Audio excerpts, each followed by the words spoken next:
mon premier mois en fait de location courte durée, j'ai fait 1 900 € rien qu'avec un appartement. J'ai vu ça, c'était plus que mon salaire parce que en réceptionniste en France, alors je sais pas si c'est encore aujourd'hui pareil, mais j'avais entre 1400, à peu près 1 400 € net. Donc en fait, ça excédait mon salaire. Et là, je vois ça sur mon téléphone. J'étais là, mais qu'est-ce que je fous là? Donc je suis rentrée en furie voir Ghislain et j'étais là, mais alors en plus sur le trajet, je me Tu suis m'as fait dit, il faut que je m'en achète un deuxième. ah ouais, je suis rentrée sur le trajet, je me suis fait harceler par un bon nombre de kekos là sur la. Yorana à tous, Yorana Ghislain. Yorana Chloé. Hello, hello. Bon, on fait comme si on s'était pas vu, mais On on se est connaît ensemble depuis ce matin, mais c'est pas grave, enfin depuis ce matin. Depuis plus longtemps que ce matin. Comment tu vas? Très bien. Et toi? Très bien aussi. Un petit peu fatiguée avec tout ce qu'on enchaîne en ce moment, mais très contente de commencer ce podcast qu'on a longuement mariné et qu'on a voulu sortir très rapidement ensemble, mais on a attendu un peu plus longtemps et là c'est chose faite, on commence, on se lance dans le grand bain. Enfin, tu veux dire? Ouais, enfin, Parce que c'est vrai. celui-ci, c'est depuis mois de novembre, octobre de l'année dernière déjà On qu'on avait en trouvé discutait. le nom, on a trouvé les thématiques, on a même trouvé des personnes à qui interroger, mais on s'est dit, bon, on va commencer par se lancer déjà nous, par lancer la chose, par se présenter, parce qu'en fait, on est beaucoup sur les réseaux sociaux, mais les gens ne nous connaissent peut-être pas en profondeur. Donc, c'est vrai qu'en story, en 15 secondes, c'est compliqué de détailler qu'est-ce qu'on fait dans la vie, même si beaucoup voient qu'on n'arrête pas de faire 50 000 trucs, mais du coup, ils se disent, mais qu'est-ce qu'ils font? Ils font tout, ils font rien. Qu'est-ce qu'ils font finalement dans la vie? Réellement. Ouais, donc on a décidé aussi de. Alors, on va vous dire déjà le nom du podcast après, mais on va établir du coup un plan à chaque podcast où on va laisser les personnes se présenter. Et aujourd'hui, vu qu'on se connaît un petit peu par cœur, on est ensemble H24 depuis 6 ans. Donc on a essayé de se donner un petit challenge de moi je te présente et Ghislain va me présenter, donc ça va être peut-être marrant, ça va être le test. Ce podcast va peut-être mal finir, mais voilà. Ok, et ben on appelle ça le one-to-one. Donc ça va être la rencontre, la nouvelle rencontre. Et donc du coup, tu vas pouvoir nous exposer un petit peu les différentes envies, développements sur les prochaines sessions. Ouais.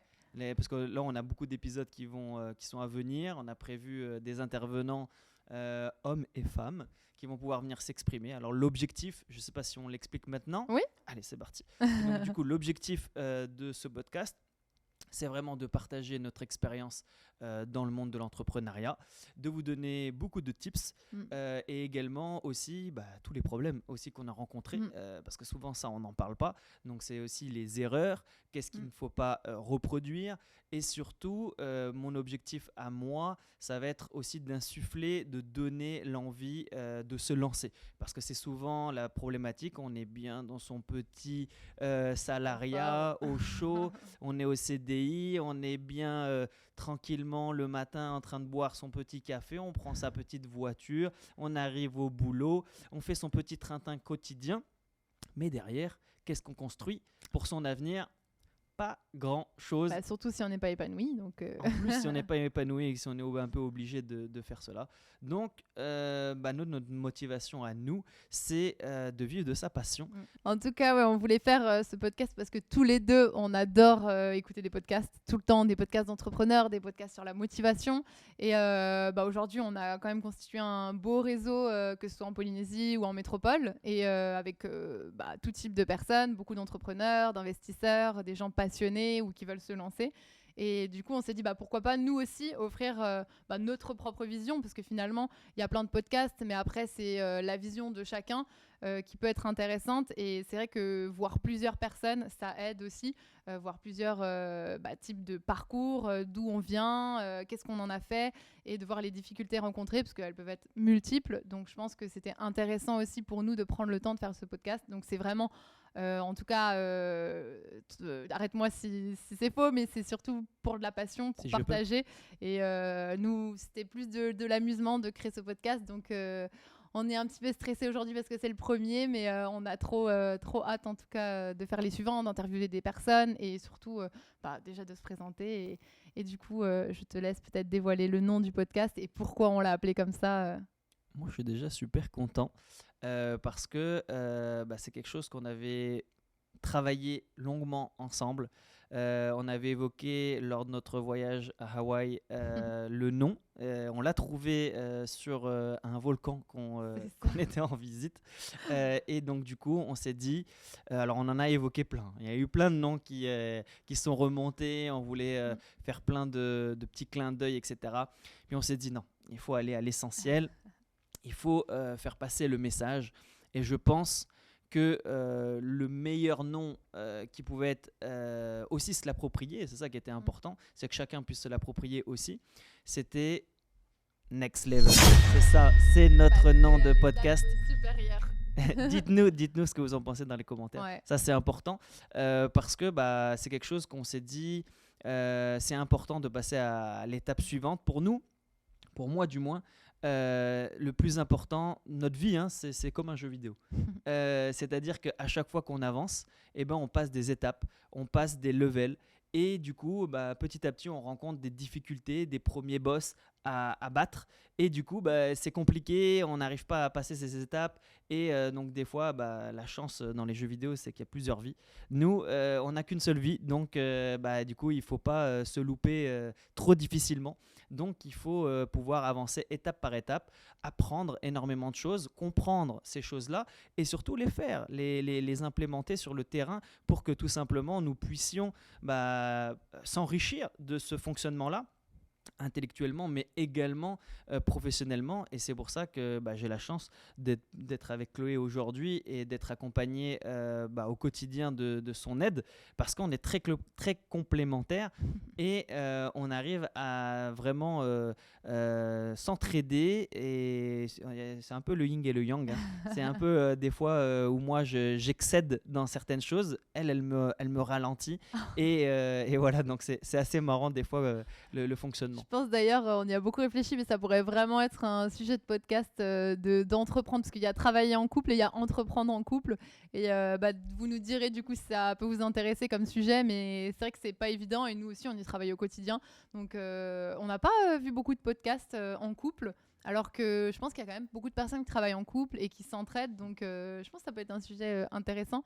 Mais en tout cas, c'est pas le sujet principal du jour parce qu'on voulait vraiment vous expliquer aussi le contexte et pourquoi on vous dit Yorana au début du podcast. Je te laisse expliquer peut-être, Ghislain. Bien sûr, c'est parce que depuis 2018, nous sommes en Polynésie où on a créé notre entreprise BNB Conciergerie. Et effectivement, ça a été pour nous, on a créé d'autres entreprises avant et d'autres expériences, on l'expliquera par la suite lorsqu'on va évoquer nos parcours. Mais l'objectif, c'était vraiment le point clé pour nous, c'est la Polynésie parce que tout simplement, l'environnement, les gens sont vraiment, mais vraiment, j'insiste, vraiment gentils. Et surtout, l'environnement est exceptionnel tant dans le côté faune et flore. Chaque jour, on redécouvre des magnifiques décors, des randonnées, des parcours exceptionnels, de gens exceptionnels aussi. Et c'est ça en fait qu'on a envie de faire passer comme message, c'est que tout est possible. Peu importe où vous arrivez, alors vous avez des avantages et des inconvénients, c'est sûr, là où on est, avec l'éducation qu'on a au départ, ça c'est certain, mais par la suite, tout est disponible, soit sur Internet, soit dans les livres. Donc c'est juste une question, en fin de compte, de possibilité et d'envie, de motivation. Je pense que si la personne a vraiment envie de réussir, elle peut se donner les moyens à aller chercher toutes les informations nécessaires pour s'extraire et pour essayer d'améliorer son quotidien et de pouvoir se développer et atteindre les résultats qu'elle attend. Et c'est pour ça que moi, la Polynésie, c'était pour moi extrêmement important. Bon, j'ai de la famille depuis des années en Polynésie et j'étais enfin content de tirer mon alsacienne accrochée à sa région en Polynésie et lui faire découvrir cette magnifique île et ce pays extraordinaire. C'est vrai qu'on nous demande souvent comment on a atterri finalement en Polynésie, qui est carrément à l'autre bout du monde de la métropole. Et du coup, on raconte souvent que c'est vrai, Justin avait de la famille là-bas. Moi, quand j'avais fini mes études, je voulais absolument partir, en fait, vivre une expérience ailleurs. Je voulais de base aller à l'étranger, même au Mexique. Je voulais travailler au Mexique avant qu'on se rencontre. Et Justin m'a dit, le Mexique, c'est compliqué. Puis en plus, c'est pas la même langue au niveau des visas, etc. J'ai de la famille à Tahiti. Qu'est-ce que t'en dis? Viens me voir. Et puis... honnêtement, je me suis dit, mais il est complètement fou. En plus, aucun intérêt. Il parle français. Je comprends pas. C'est quoi? C'est pas l'étranger. Enfin, j'avais pas du tout cet état d'esprit au début. Et à force de réfléchir, je me suis dit, bon, ça a l'air quand même incroyablement beau. Pourquoi pas tester? Donc, on a quasiment tout quitté. On a tout quitté en métropole. On est parti à Tahiti avec un billet à aller. Et tout le monde nous a pris pour des fous, mais complètement. Et je pense de moins en moins, mais quand même, tout le monde nous a pris pour des fous. Et quand on est arrivé là-bas, moi, je me suis fixée, je sais pas, quelques mois, l'histoire de découvrir l'endroit et pouvoir après peut-être se développer ailleurs. Et en fait, ça a été un truc de dingue, ça m'est jamais arrivé. En Polynésie, on appelle ça le mana. Et tu sais que le mana, enfin nous en tout cas, on l'a eu dès l'aéroport. Je sais pas si toi aussi, du coup, Gislain, parce que même si tu avais de la famille là-bas, t'étais jamais allé avant en fait. Donc c'était pour tous les deux la première fois qu'on atterrissait à Tahiti en 2018. Et directement à l'aéroport, clairement le douanier, il était incroyable. Genre directement, il m'a tutoyé. Hey copine, tu vas avoir chaud comme ça? J'étais en chemise et je me suis dit, mais il est complètement fou en fait. C'est pas possible. Et je me suis dit, on est dans un autre monde. En fait, rien à voir avec la France. Ok, ils parlent français, mais rien à voir. Et très vite, on s'est créé un réseau. Enfin, alors, très vite, non. On s'est constitué un réseau quand même, petit à petit. Et on pourra vous en parler d'ailleurs. Et c'est vrai que ça a été un vrai... on va dire ça, un terrain de jeu pour nous parce que moi personnellement avant j'avais investi en immobilier, enfin non, j'avais pas investi en immobilier d'ailleurs en 2018, donc pour moi c'était tout nouveau l'entrepreneuriat. Et c'est vrai qu'en Polynésie je me sentais à l'aise en fait parce que les gens sont très ouverts d'esprit, ils sont créatifs, ils ont une culture très forte et je me suis sentie, on va dire, très vite à l'aise pour expérimenter finalement le côté entrepreneurial et essayer de me lancer parce qu'en plus après c'est le marché local, mais c'est que quand tu viens parce que de métropole, t'es pas toujours considéré comme étranger, mais voilà. Donc, trouver du travail en tant que salarié et en CDI, c'est un petit peu plus compliqué. Donc, c'est ce qui nous a aussi un peu poussé à se lancer dans l'entrepreneuriat. Et c'est un peu le coup de pied aux fesses, clairement, qu'il nous fallait. Donc, voilà comment on a atterri en Polynésie. C'était le petit contexte et le petit flashback de 2018. Yes, on va pouvoir lancer Ouais. One to One.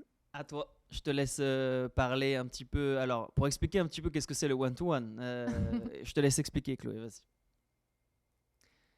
Donc, c'est se présenter chacun, mais de la vision de l'autre. Parce que Chloé, apparemment, elle est timide. Et donc, du coup, elle ne sait plus ce que c'est le one-to-one. Non, en fait, en entreprise, un one-to-one, c'est une réunion pour expliquer. C'est une interview, en fait, qu'on a avec le patron pour pouvoir être recruté dans une entreprise. Donc, on appelle ça un one-to-one.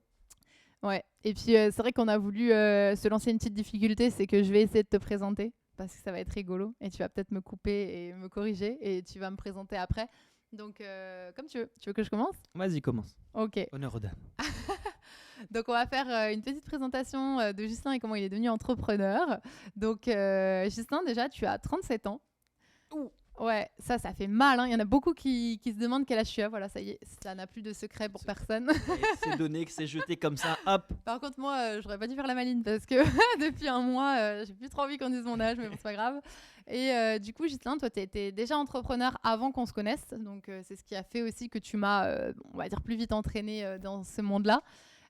Donc on s'est connus en 2017 et avant 2017 tu as eu une autre vie. Oui. Parce qu'il faut savoir que avant qu'on se rencontre on avait tous les deux des autres vies des vies de salariés ou des vies autres. En tout cas toi tu as habité alors tu es lyonnais et tu as fait tes études à Lyon, une école de commerce. Et ensuite, tu es très vite devenu du coup manager de retail, donc pour des entreprises dans le monde de la mode. Et tu as monté les échelons assez rapidement et tu as pu travailler aussi sur Paris. Et en fait, à Paris, tu avais vraiment connu ton Graal, où tu étais manager de boutique et où ça te plaisait énormément au début parce que c'était ton goal. Et petit à petit, tu t'es rendu compte que atteindre des objectifs, être dans la routine, dans la rat race, clairement, finalement, c'est pas ce que tu voulais. Donc, tu as lu beaucoup de livres, tu t'es donner les moyens, on va dire, de t'ouvrir l'esprit autrement comme il fallait, parce qu'à l'époque, il faut savoir qu'il n'y avait pas autant de podcasts, il n'y avait pas YouTube comme ça l'est aujourd'hui, c'était pas exploité pareil. Donc c'est vrai que tu as dû ouvrir des livres d'entrepreneurs, d'investisseurs, de gars qui t'ont ouvert l'esprit. Et c'est là où tu es tombé sur Robert Kiyosaki. Mon mentor. Exactement. Et je raconte bien. Je commence bien, bien. C'est bon, hein. Tu me dis si je fais des fautes. Hein. Non. Oh là là, j'ai le stress. Storytellers. Oh ouais. Et du coup, après avoir rencontré Robert, Pas encore. par intermédiaire d'un livre, tu t'es dit pourquoi pas finalement changer de vie. Donc tu es partie vivre en Australie. Tu avais vraiment envie de changer tout, de cadre, de cadre de vie de premier abord, et ensuite aussi de changer de vie de salarié. Donc tu voulais être entrepreneur et tester en fait tes compétences là-dedans. Donc tu es parti en Australie et tu as créé une entreprise de location de vélo. Mais avant cela, tu as commencé par de la location de vélo, parce qu'en Australie, c'était les débuts de Uber. Uber Eats. Voilà, Uber Eats, donc des livraisons à vélo. Donc Justin est arrivé donc de manager de boutique. Il s'est dit, je vais tout arrêter et je vais faire de la livraison à vélo. Donc c'est quand même assez Normal. couillu. Hein, C'est tout à fait normal. C'est tout à fait normal. Quand il m'a raconté ça, je l'ai mis complètement fou, parce que moi, j'avais pas du tout encore cet esprit entrepreneurial. Donc il m'a raconté ça, on venait de se rencontrer. J'ai là, ouais, il est chelou lui.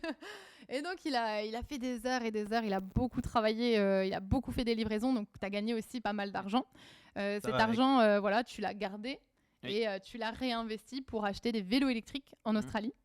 Et tu as créé l'entreprise qui s'appelle Biker Express en Australie.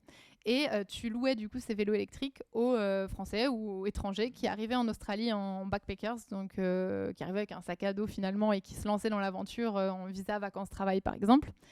Et donc, c'était une opportunité assez facile parce que tu les formais à être livreurs à vélo et tu leur louais le vélo électrique donc pour qu'ils soient plus performants et pour qu'ils puissent avoir plus de livraisons parce qu'ils se fatiguaient moins avec le vélo électrique.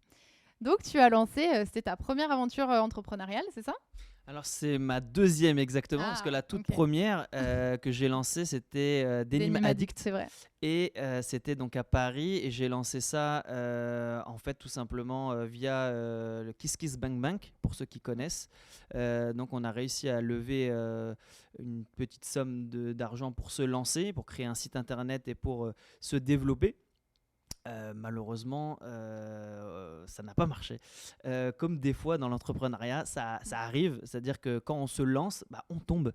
Quand on commence à faire du vélo, on tombe. C'est normal. Et après, on est accompagné, on se relève, on réessaye. Et bizarrement, ça marche à un moment donné. Ouais. Donc, il faut toujours perdurer, continuer. La résilience, ça fait partie C'est d'ailleurs la preuve qu'on retient souvent les réussites et pas les échecs. Parce que tu vois, je la connais très bien cette histoire, mais tu vois, c'est pas celle que j'ai retenue le plus. Donc, comme quoi, ouais. C'est peut-être les autres que j'en parle un peu plus. Exactement, ouais, t'as plus envie aussi de parler de tes réussites, c'est humain. C'est sûr. Mais c'est vrai qu'il y a aussi des échecs, mais c'est ce qui t'a aidé, je pense aussi, à mieux réussir après en Australie, en fait, parce que t'avais plus de bagages derrière toi et plus de confiance là-dedans. C'est sûr, et puis j'étais déterminé, parce que quand je suis arrivé en Australie, mon objectif c'était de plus travailler pour un patron.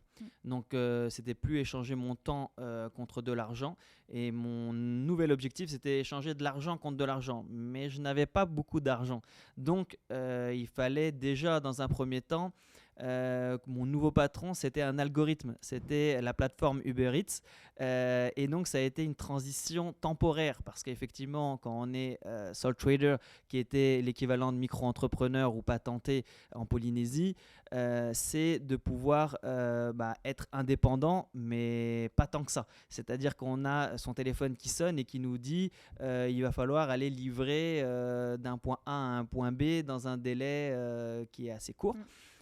Et surtout de pouvoir être disponible un maximum pour pouvoir gagner aussi un maximum d'argent.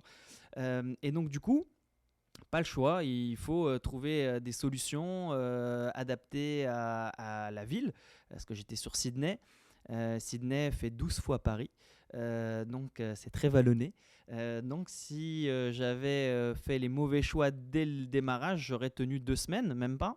Heureusement, j'ai acheté un vélo électrique dès le début, ce qui m'a évité de me fatiguer, de comprendre aussi toutes les problématiques liées à cette ville. Mais j'adorais Sydney, c'est magnifique. Et tu m'y as pas encore emmené, hein. Non, pas encore. Mais, Vous êtes témoin. mais c'est vraiment extraordinaire. Il y a un super environnement aussi.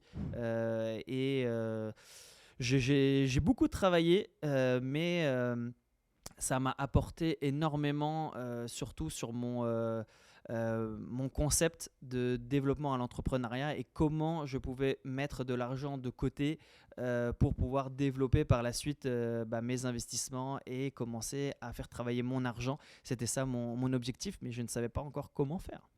Eh oui, c'est là où le petit Ghislain est devenu grand. En tout cas, ouais, voilà, tu as développé ton entreprise de location de vélo qui s'est plutôt très bien passée. Et ensuite, tu avais décidé de la vendre, c'est ça? Oui. Si tu veux peut-être développer cette partie. Oui, pas de souci. Elle a été vendue en 2018, je crois.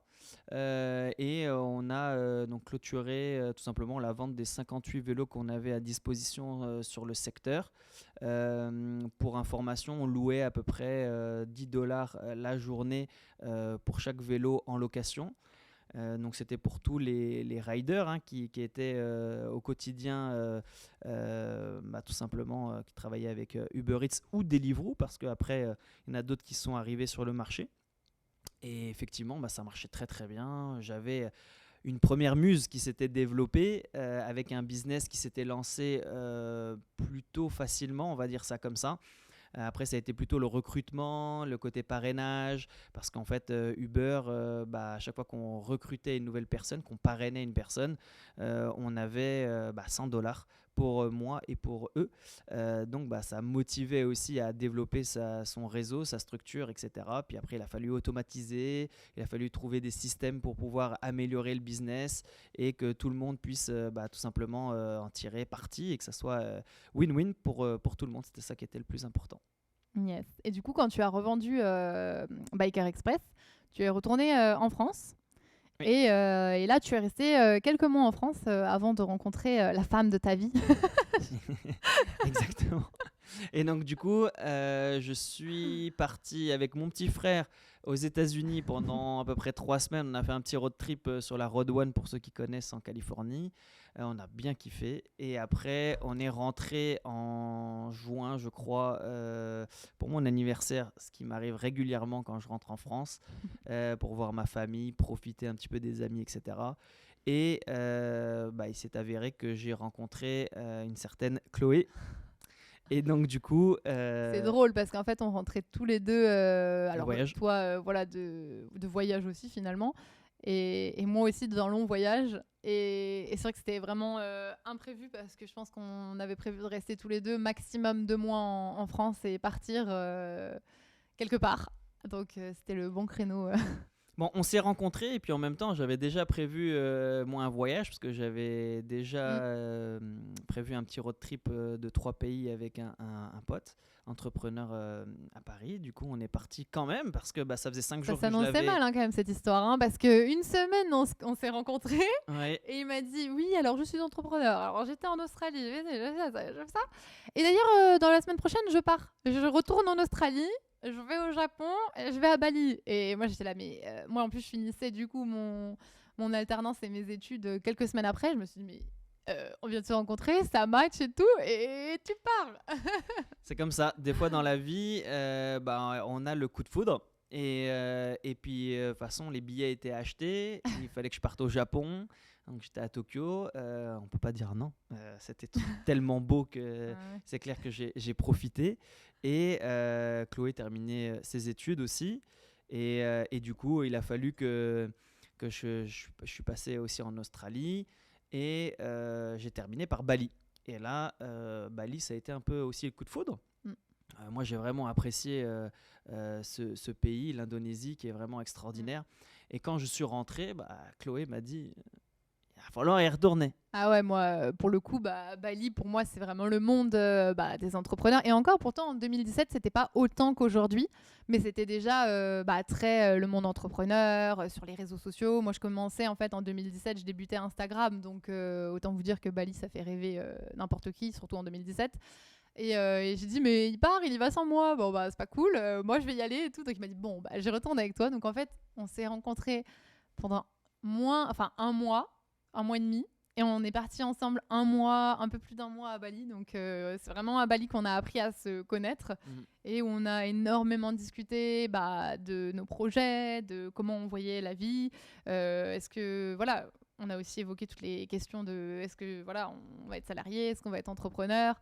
Moi, je sortais d'école de management et du coup, pour moi, c'était impossible de vouloir être salarié parce que j'avais déjà connu ça avec des jobs d'été, etc. Mais aussi avec l'alternance parce que 3 jours par semaine dans le salariat, ça marque quand même. On voit les gens autour de nous et j'avais pas du tout envie de ça. Donc c'est vrai que ta vision m'intéressait beaucoup. Forcément, je pense comme beaucoup qui entendent un entrepreneur, on est très réticent au début. Et ça fait peur, donc on écoute beaucoup, on engrange de l'information. Moi, j'ai mis du temps, du coup, à me lancer, parce qu'il fallait que j'ai toutes les informations à ma possession. Et après, par contre, je suis quand même de nature à aimer le risque, donc je me suis assez très vite lancée.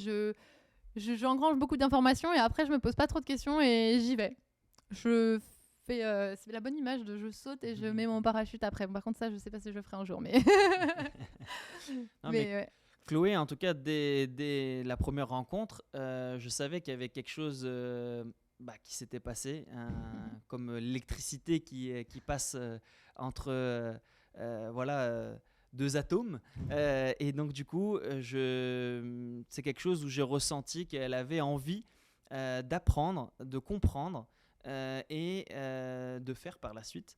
Mais au début, Chloé a travaillé déjà assez jeune, à chaque fois quand elle était étudiante, à partir de 16 ans, si je ne me trompe pas. J'avais 15 ans, mais ça, faut pas le dire normalement, parce qu'on n'avait pas trop le droit. Mais... et donc, tu vois, ça démontrait ta détermination à gagner de l'argent par toi-même, que tes parents t'avaient déjà bien éduqué du fait de te dire débrouille-toi, je te donne pas juste l'argent parce que... J'étais jamais en difficulté, pour le coup, mais c'est vrai que mes parents m'ont beaucoup...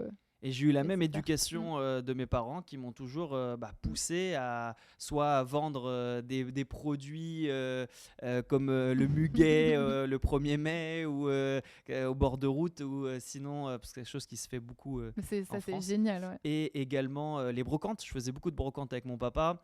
Et donc du coup j'ai beaucoup appris à améliorer mes techniques de vente parce que pour vendre nos merdes, il faut pouvoir... T'as dû en vendre.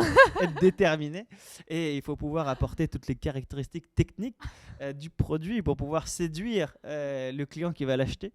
Et donc du coup tout ça m'a aguerri aussi parce que j'ai commencé assez jeune, j'avais 10 ans avec mon papa, donc ça, on le faisait souvent en famille. On faisait la préparation du muguet en famille.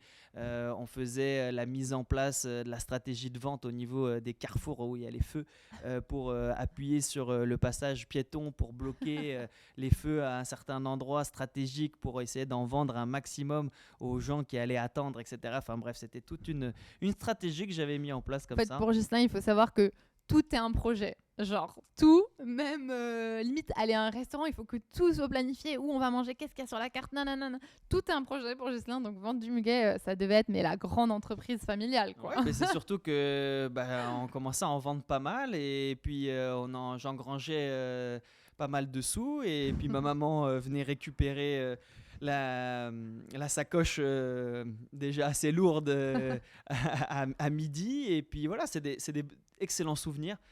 Donc c'est ça aussi ces premiers liens de l'entrepreneuriat en fin de compte, c'est de se débrouiller avec un produit qu'on peut récupérer, que tout le monde peut faire, et on l'a refait il n'y a pas si longtemps que ça avec ta cousine ensemble, aussi et Elodie, et donc du coup on a démontré que voilà, on pouvait faire 400 euros.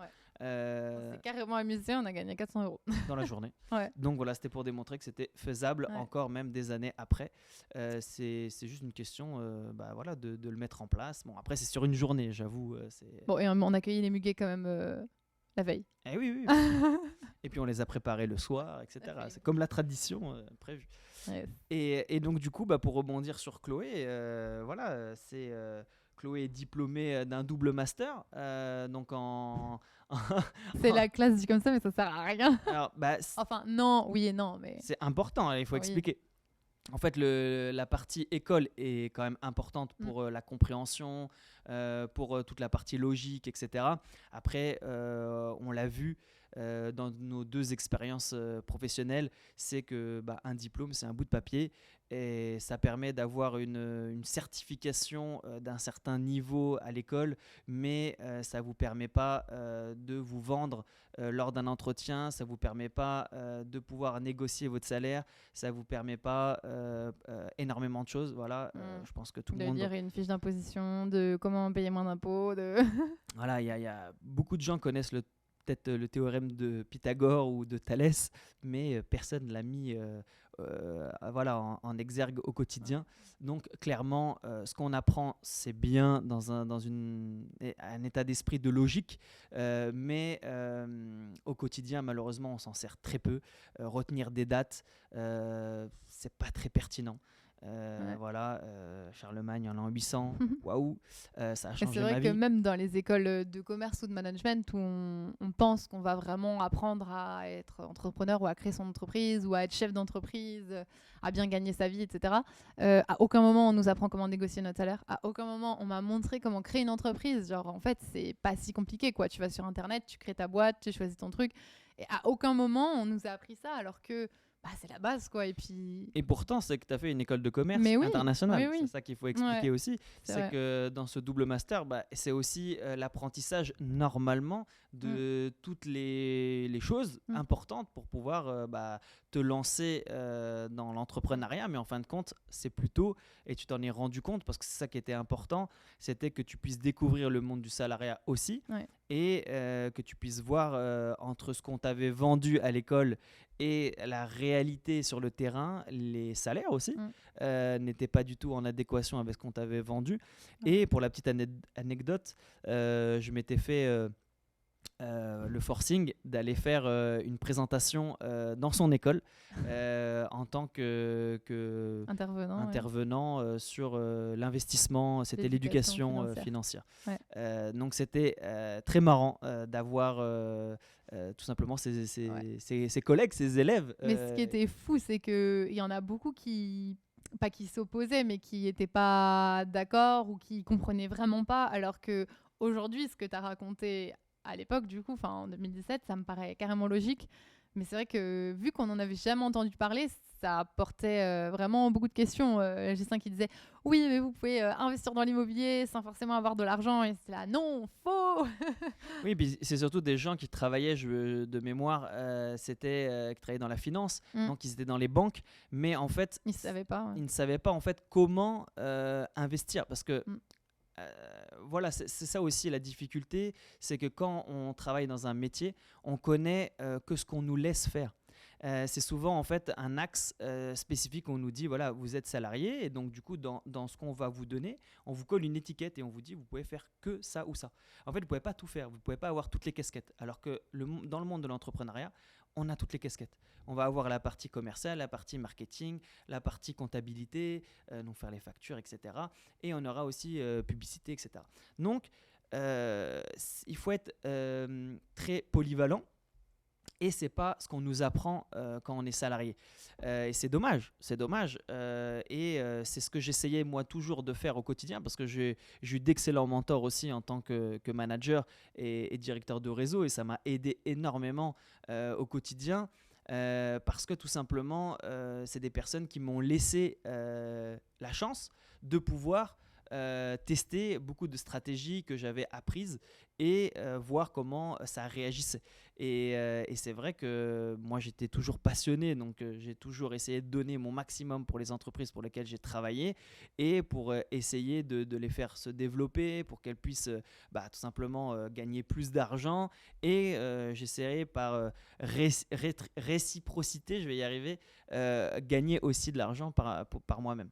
Ça n'a pas tout le temps été le cas. C'est-à-dire que j'ai beaucoup donné et des fois, je n'ai pas beaucoup reçu en contrepartie. Et donc, c'est là où je me suis dit, Ghislain, tu es un pion, tu es un numéro. Si demain tu pars, on te remplacera. C'est comme dans le monde des fourmis, malheureusement. Il y en a une qui décède, quelqu'un qui prend sa place et elle n'a pas de nom ou de numéro, elle a la même tête. Et ça qui est compliqué aussi dans le monde du salariat, c'est que des fois, en fait, on personnalise moins. Les gens t'appellent, ne connaissent même pas ton prénom. Et donc, du coup, ça, c'est compliqué. Quand moi, je gérais des boutiques, on me disait, c'est le gars de Lyon. Voilà, on me disait pas, c'est le gars. Il me disait pas, non, le gars, en fait, il a un prénom, il s'appelle Ghislain. Et donc, du coup, il fallait faire des résultats extraordinaires pour que là, sur le directeur général Europe, il pose un nom en fait et qui se rappelle de moi par rapport à mes résultats. Et c'est ça qu'en fait qui était toujours complexe. Mais bon, c'était comme ça. Du coup, j'ai perdu le fil. Non, moi je vais continuer sur ta présentation. Alors attends, du coup, on va s'arrêter à la rencontre et on expliquera notre investissement et notre partie entrepreneuriale tous les deux. Donc si tu veux, je te laisse me présenter avant. Yes. Ma vie d'avant, avant qu'on se connaisse, c'est drôle. Et donc la vie d'avant, c'était une vie d'étudiante pour toi. Ouais. Parce que quand on s'est rencontrés, tu venais juste d'obtenir ton diplôme fraîchement. Et c'est là où j'ai rencontré tes parents également. C'est aussi, ça a été l'occasion aussi de croiser deux mondes. Un monde où moi, j'étais dans l'objectif de l'entrepreneuriat, donc de développer ma propre structure, de créer quelque chose pour moi et pour les années à venir et pour pouvoir transmettre. Et le monde du salariat où en fait on travaille pour quelqu'un d'autre, donc automatiquement on construit pas pour soi mais pour autrui. Mais on en a besoin, c'est-à-dire que moi je travaillais quand même 10 ans dans le salariat, donc je crache pas dans la soupe du tout. J'ai appris énormément de choses dans cet univers-là et j'ai appris énormément aussi de problématiques. J'ai rencontré énormément de problématiques, ce qui m'a permis d'avoir des connaissances pour pouvoir tout simplement t'orienter vers ce chemin-là. Parce que quand tu as eu tes diplômes, tu as pu directement tester ton diplôme en version réelle et donc te lancer dans une entreprise, j'ai plus le nom de l'entreprise, où tu avais... on va pas la citer. Non, on va pas la citer. Et donc du coup, cette entreprise lui donne sa chance et là, elle se rend compte que le salaire n'est pas du tout en adéquation avec ce qu'on lui avait dit. Et là, elle est un peu déçue. Si c'était que le salaire, ça irait encore. Il y a tout l'environnement, c'était pas du tout technologique, on va dire. Hein. On était loin de tout ça. C'était très archaïque avec un tampon pour valider. C'est qu'en fait, je viens d'Alsace et j'avais pour projet du coup de faire pas des grandes études, mais une école en tout cas de management et de commerce international. Donc j'ai dû partir en fait dans une autre ville, donc qui était Lyon, parce qu'il n'y avait pas encore cette école à mon époque à Strasbourg. Et ça m'a fait bouger et ça m'a fait aussi beaucoup évoluer parce que je suis partie seule. Et c'est vrai qu'après ce diplôme, j'avais beaucoup d'espérance et j'avais beaucoup d'idées de boulot à faire et que je connaissais pas parce qu'on est très curieux aussi quand on sort d'études et on veut tester plein de choses. Et moi, j'adore tester plein de choses. Et pour le coup, j'avais comme projet de travailler dans les achats internationaux. Donc, je m'étais fait plein de films. Wouh, ça va être trop cool. Et puis, tu as beaucoup voyagé. Donc, c'est ça aussi. Ça a été aussi une expérience qui t'a permis d'apprendre énormément des autres, du voyage. Parce que quand on voyage, il faut savoir, c'est qu'on apprend énormément. On grandit super vite. Et ça, Chloé, ça a été un de ses faire-valoir. C'est que du coup, elle a beaucoup voyagé. Elle a appris beaucoup de choses. Elle a failli partir même au Kenya. C'était une expérience qui a failli aussi se faire à ce moment-là. Mais il y a eu des choix qui ont été faits. Et on a préféré tout simplement choisir une vie qui nous correspond. Et donc du coup, c'était tout simplement la Polynésie. Et on a choisi aussi, c'était assez cartésien, hein, on a fait vraiment un choix pragmatique là-dessus en disant, on va pouvoir mettre point par point qu'est-ce qu'on peut nous apporter en fin de compte à la Polynésie. Après, c'est vrai qu'on l'a pas forcément fait avec du recul, on se dit on l'a pas forcément fait dans le bon sens et en même temps, je pense que c'était pas le moment. Quand on est parti, on avait vraiment ce besoin tous les deux de partir. Alors que du coup, en partant en Polynésie, du coup, c'est là qu'on a développé BNB Conciergerie. Donc Ghislain a vraiment lancé le projet BNB Conciergerie, parce que moi j'étais salariée à côté, parce qu'il fallait bien rentrer de l'argent à un moment donné. Donc moi j'étais salariée dans un hôtel à Tahiti. Et donc, je bossais en tant que chef réceptionniste, qui n'était d'ailleurs pas du tout mon domaine d'activité de base, mais en Polynésie, quand on le veut, on peut. Donc, voilà, je faisais ça à côté. Et Ghislain développait BNB Conciergerie. Et quand mon contrat se terminait, je t'ai rejoint et on a fait ça à 100%. Et c'est là où on s'est rendu compte que la location courte durée, ça rapportait quand même beaucoup. Beaucoup pour le propriétaire aussi. Et c'est vrai que nous, notre objectif, c'était pas que l'entrepreneuriat, mais l'investissement, parce que on avait beaucoup étudié ça ensemble, qu'on pouvait investir en immobilier sans forcément avoir beaucoup de patrimoine et lever de la dette. Et c'est ça qui nous donnait envie, sauf que sans CDI, sans salaire, il faut le dire, c'est plus compliqué. C'est pas impossible, il y en a plein qui le font. Mais nous, on voulait que ce soit un petit peu plus rapide et on voulait surtout que ce soit faisable efficacement. Donc, je dis on, mais c'était clairement toi qui a pris la décision qu'on rentre en métropole pour investir en immobilier, retrouver du coup un cadre avec un salaire, un CDI. Et tout ce qui s'ensuit. Donc, rentrer en métropole en mois de décembre. Voilà, donc moi, vous voyez l'image de la personne qui est avec ses ongles comme ça, qui est plantée dans le sol comme ça, et que je la tire par les pieds pour l'emmener jusqu'à l'aéroport. Je vous dis pas le retour de Chloé qui me dit « Non, mais c'est là qu'il faut vivre, on est super bien, l'environnement est top, j'adore les gens, je les adore, c'est magnifique, c'est ici. » Presque sans abus. Et en fait, je lui ai dit oui, chérie, c'est ici. Mais non, pas tout de suite. Si tu n'investis pas maintenant, on n'aura plus le temps plus tard. Enfin, on va perdre du temps.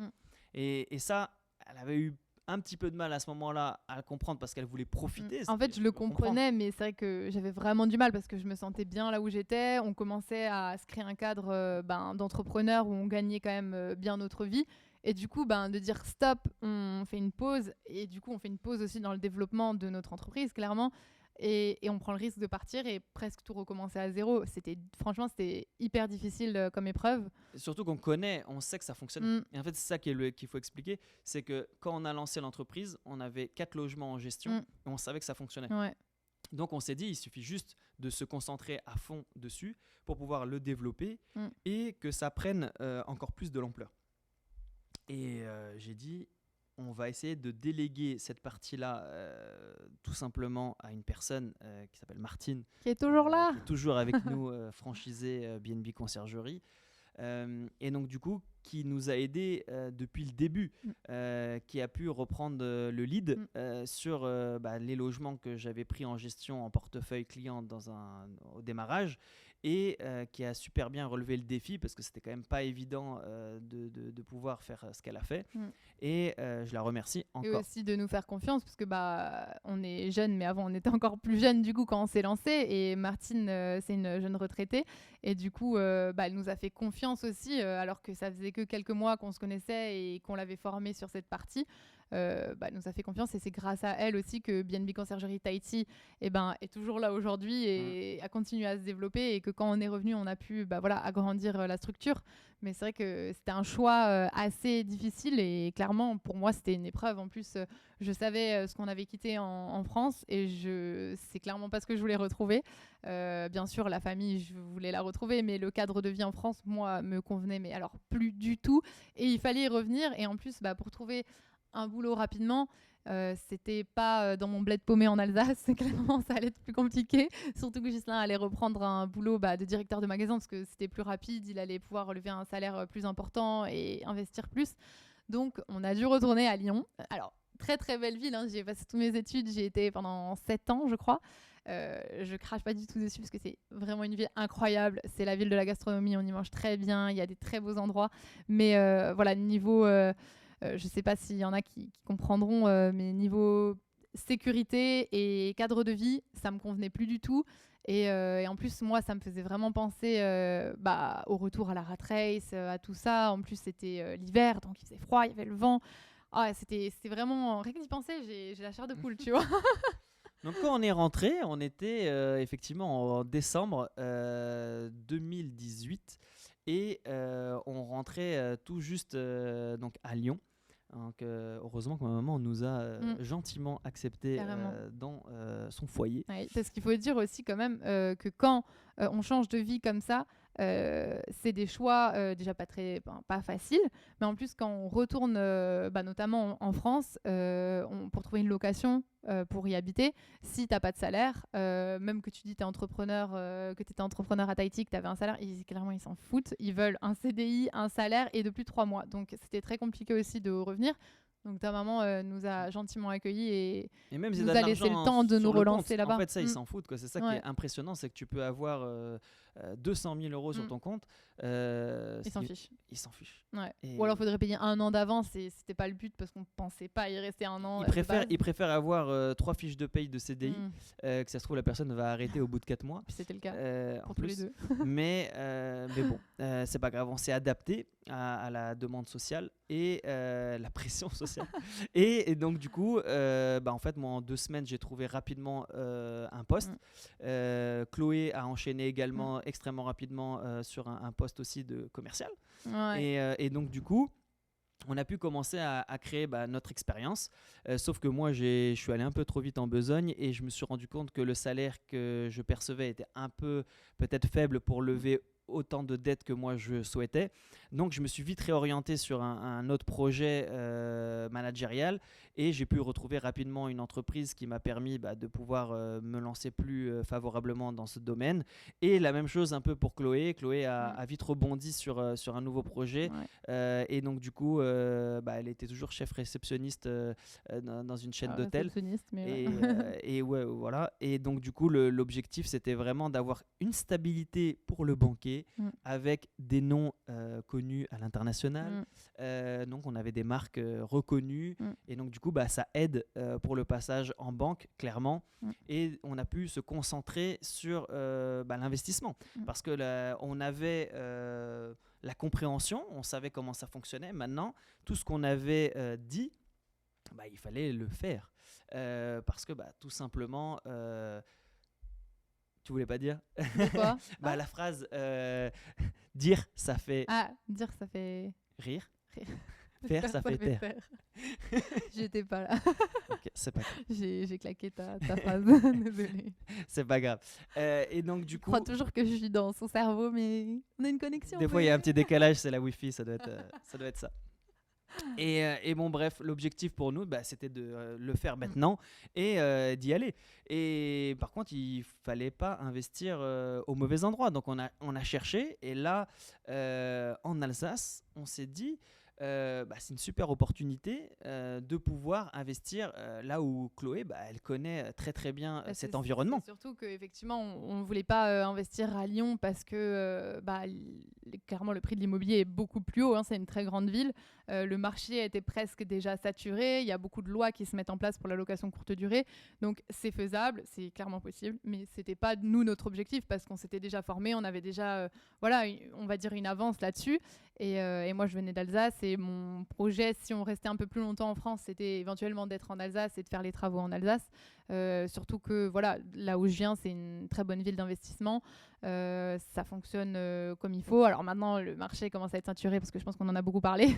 Donc, sorry pour ceux qui voulaient se lancer. Je vous conseille d'aller dans une autre ville, mais en tout cas, ça a très bien marché pour nous et on s'est donné les moyens aussi de réussir.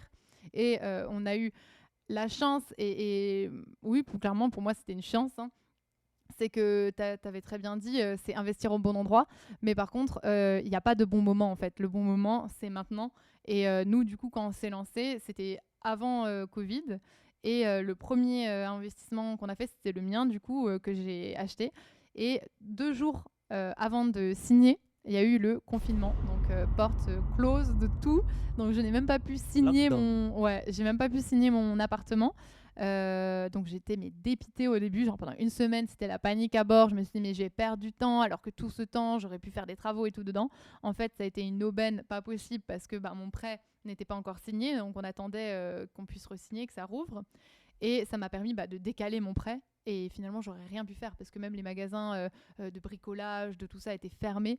Donc en fait, des fois on pense que c'est pas le moment, mais en fait c'est toujours le bon moment. Donc vous allez me dire, elle avait de la chance d'investir au Covid. Non mais qui aurait dit ça? Non, personne. Donc là on est en octobre 2023, les gars, c'est le moment en fait. Attendez pas, parce que peut-être l'année prochaine, dans 2 ans, ce sera pire. Il y aura encore plus de taux d'intérêt, les prix de l'immobilier auront augmenté, baissé, nanana.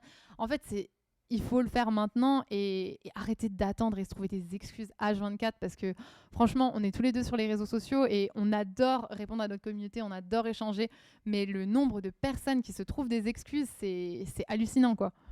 Bah oui, mais c'est surtout le fait est que entre comprendre comment faire et le mettre en place, parce que nous, c'est quand même que ce que Chloé a fait, c'est maintenant assez rare, c'est qu'elle a réussi à faire exactement, c'est un cas d'école.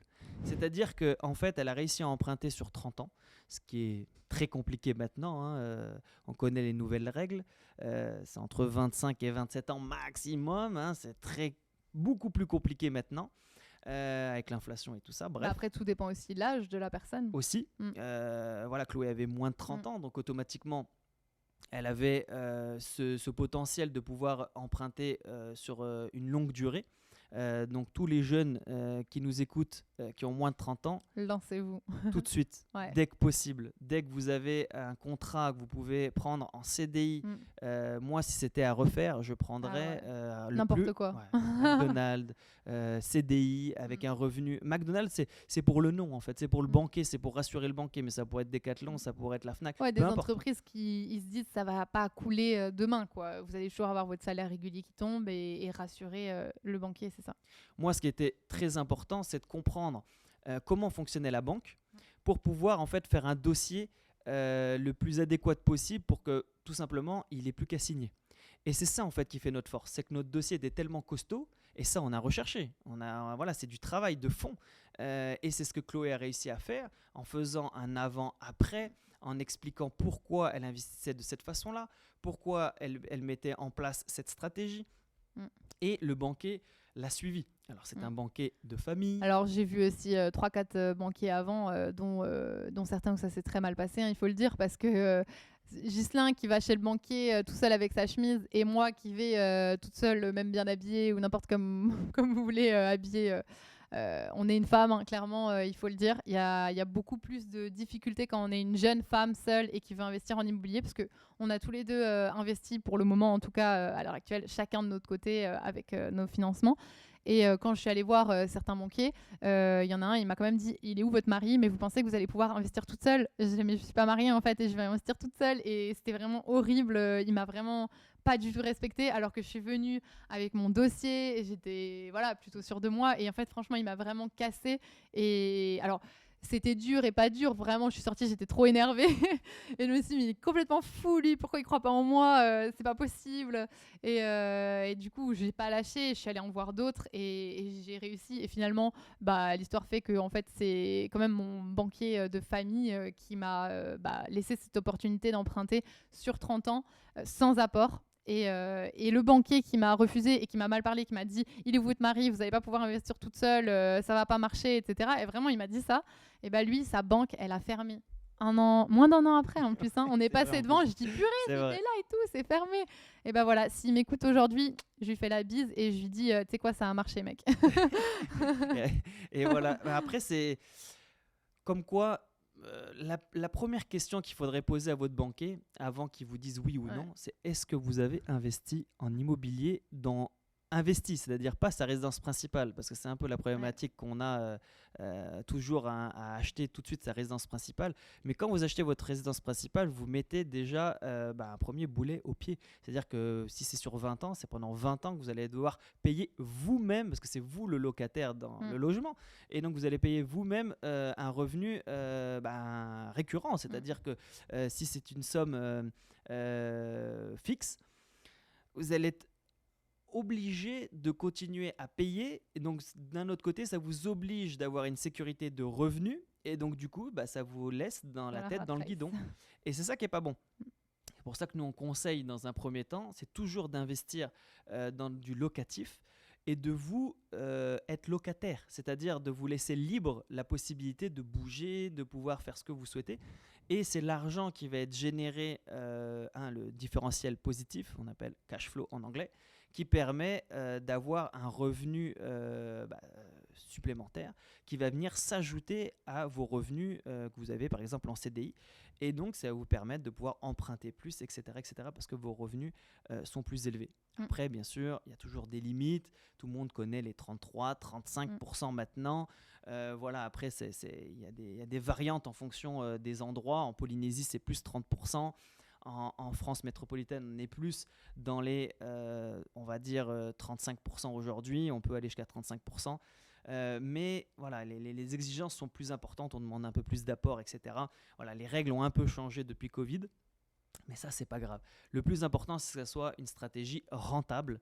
Et donc, du coup, que quand vous achetez votre bien, c'est qu'il y ait des travaux. Parce que si vous voulez faire une affaire, le plus important, c'est une affaire, elle ne se fait pas tout seul. C'est à vous de faire l'affaire. C'est à vous de négocier. Et une affaire, elle ne se fait pas quand tout est neuf et tout est propre et tout est joli. Ça s'est jamais vu. Après, tout dépend aussi. Tu vois, il y en a beaucoup qui veulent investir dans l'immobilier et tout le monde n'a pas les mêmes projets que nous. Nous, dans l'idée, c'était vraiment à terme, éventuellement remplacer notre salaire, se développer et avoir un vrai investissement.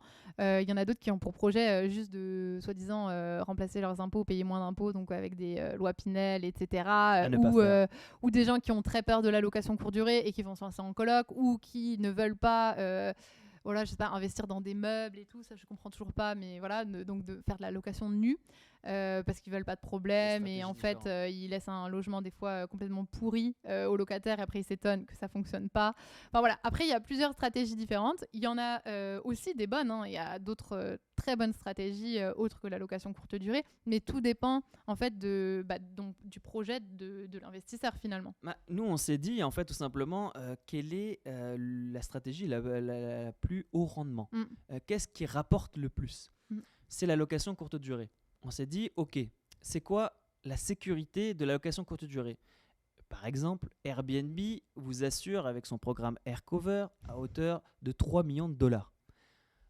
Donc, quoi qu'il se passe dans le logement, je peux être remboursé sous 10 jours, rubis sur l'ongle, directement, une table cassée, une chaise cassée, une tache sur mon canapé, l'intégralité du produit. Alors bien sûr, il y a toujours des variantes, ça c'est Airbnb qui sera le modérateur, mais pour moi, ça m'a rassuré en fait. Je me suis dit, si je laisse en longue durée un locataire pendant 3 ans, même plus, je ne vois pas le logement. Je ne sais pas dans quelle qualité je vais le retrouver. Je ne sais pas le nombre de travaux que je vais devoir faire. En fait, donc des fois, ça ne va pas couvrir. Cher, ça va pas couvrir la caution qu'ils m'ont confiée au démarrage.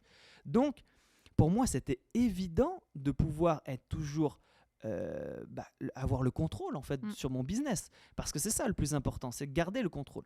Et quand on lance un business, on maîtrise un maximum le contrôle sur son développement. Et quand on a commencé à lancer les plannings, on s'est dit même quand on rentre en France, on peut se permettre de pouvoir couper une semaine pour pouvoir rentrer et avoir quand même un lieu pour pouvoir revenir.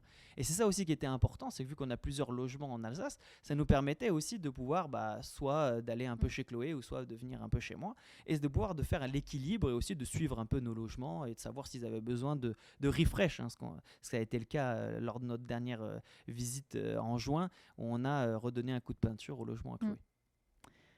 Voilà, du coup, peut-être pour reprendre juste le fil, mais c'est que quand on a repris un CDI, on a très vite réinvesti en immobilier. Et en fait, le confinement et le Covid, pour nous, ça a été vraiment une aubaine parce que ça nous a laissé beaucoup de temps pour faire les travaux. Parce que moi, du coup, je travaillais en hôtellerie. Donc, voilà, forcément, les hôtels, c'était, je crois, quasiment les derniers à rouvrir et à faire plein régime parce que le tourisme était vraiment au plus bas à ce moment-là. D'ailleurs, on a quand même réussi à louer les logements qu'on avait en gestion avec BNB Conciergerie en parallèle parce que y avait les soignants, il y avait des gens qui venaient pour le travail, des gens qui se séparaient parce qu'ils étaient trop souvent ensemble. On a eu beaucoup de cas comme ça aussi. Enfin, bref, on est arrivé à louer les logements, alors moins cher que par habitude, mais en tout cas, on a gardé notre activité de conciergerie. Et du coup, en parallèle, on a pu dégager du temps. Moi, je faisais beaucoup d'allers-retours entre Lyon et l'Alsace pour suivre les travaux. J'ai mon papa qui m'a énormément aidé dans la partie travaux parce qu'il travaillait dans le bâtiment, donc il connaît du monde, il est bricoleur. Donc voilà, il y a de la chance dans les opportunités qu'on se crée. Il faut savoir les saisir. C'est ça, il faut savoir les saisir parce que mon papa, il aurait très bien pu ne pas croire en moi et me dire bah non. J'ai aussi dû lui vendre le projet, ça n'a pas été toujours facile, mais il m'a vraiment beaucoup accompagnée. Ma maman également qui est venue peindre avec moi, nettoyer et tout, récurer les choses dans les apparts parce que c'est pas toujours, c'est pas tout propre, hein, c'est pas que le résultat. Il y a tout le cheminement avant et c'est vrai que aussi être très bien accompagné, que ce soit des amis, de la famille, des artisans que vous allez créer autour, des personnes de confiance, c'est pour moi la chose la plus importante dans la réussite d'un investissement immobilier. C'est trouver les bonnes personnes qui vont vous aider à transformer l'appartement parce que tout seul, vous n'y arriverez pas ou alors vous y arriverez genre l'année prochaine ou dans 2 ans et c'est pas le but parce que plus vite tu termines, plus vite tu peux louer et plus vite tu peux être rentable. Nous, le premier appartement du coup que moi j'ai rénové, j'ai mis 3 mois à le rénover. Donc en période de Covid. Donc j'ai mis 3 mois et après l'hôtel du coup commençait à rouvrir. Donc je continuais en fait mon travail de salarié. Et il y a quelque chose que je me souviens très bien, c'est que j'étais à la réception en train d'accueillir un client et vraiment il était insupportable, genre vraiment il voulait se faire rembourser parce qu'il avait du bruit, enfin voilà les plaintes habituelles dans un hôtel en France vraiment, mais je bénis ceux qui travaillent dans l'hôtellerie parce que c'est vraiment pas un boulot facile, surtout à la réception parce que c'est là où tu n'as aucun tips, tu te prends toutes les plaintes et du coup clairement j'étais là, oui machin, en plus on te respecte pas parce que t'es pas manager, donc voilà je devais appeler mon manager, voilà on a dû rembourser sa nuit, j'étais vraiment saoulée. Et quand il est parti, j'ai allumé mon téléphone et là, je vois pas mon premier mois en fait de location courte durée. J'ai fait 1 900 € rien qu'avec un appartement. Et là, j'avais juste délégué la partie ménage en fait. Donc, je gérais tout à distance, les messages des clients, l'accueil, etc. Donc, c'était quasiment tout dans ma poche, on va dire. J'ai vu ça, c'était plus que mon salaire parce que en réceptionniste en France, alors je sais pas si c'est encore aujourd'hui pareil, mais j'avais entre 1400, à peu près 1 400 € net. Donc en fait, ça excédait mon salaire. Et là, je vois ça sur mon téléphone. J'étais là, mais qu'est-ce que je fous là? Donc je suis rentrée en furie voir Ghislain et j'étais là, mais alors en plus sur le trajet, je me Tu suis m'as fait, dit il faut que je m'en achète un deuxième. Ah ouais, je suis rentrée sur le trajet, je me suis fait harceler par un bon nombre de kékos là sur la... Enfin bref, ça on n'en parlera pas, mais l'insécurité en France quand on est une femme c'est l'horreur, donc j'étais vraiment révoltée et tout. Je rentre et j'ai dit, non mais c'est pas possible, il m'en faut un deuxième, là je suis encore salariée là, et c'est pas possible, il m'en faut un deuxième. Il me dit, attends, calme-toi, le banquier il t'a dit que t'étais presque, t'avais excédé ton taux d'endettement, ça va être chaud et tout.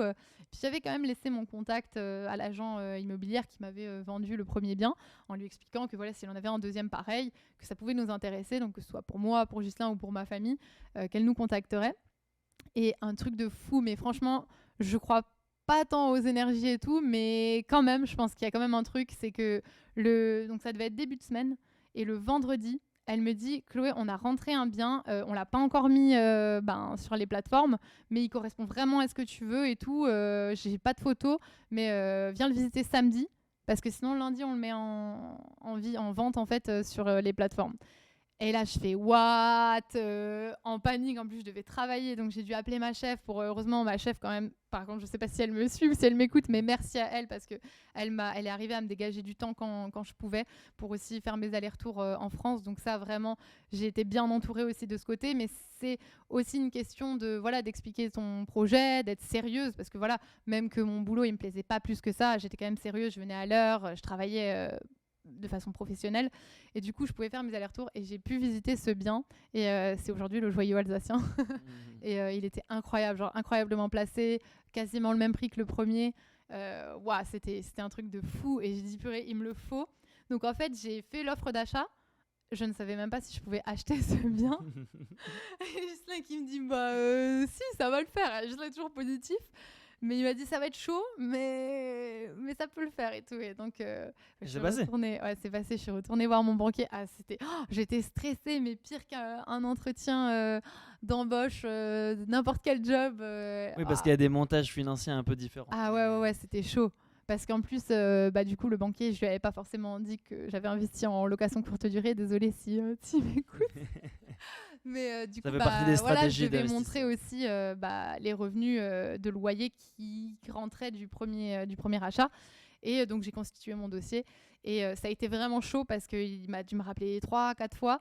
J'ai dû revenir 2-3 fois à la banque. Et il m'a dit, bon, ça excède ton taux d'endettement. Mais voilà, ça fait longtemps aussi que ta famille est dans la banque. On vous fait confiance. T'as pas eu d'impayé. J'ai jamais eu d'impayé au niveau de la banque. J'ai toujours rentré de l'argent. Alors, ça a été des petites sommes, mais j'ai toujours bien géré mon argent. Et il m'a dit, OK, on va te faire confiance et on te suit sur ce projet. Et waouh, franchement, je crois que c'est un des plus beaux jours de ma vie, quoi. Je me suis dit, mais incroyable, je vais pouvoir faire un truc de fou dans ce logement. Et franchement, je pense que ça s'entend quand je parle, mais c'était incroyable, genre un deuxième appartement alors que j'avais 26 ans, je crois, quand j'ai acheté mon deuxième appartement.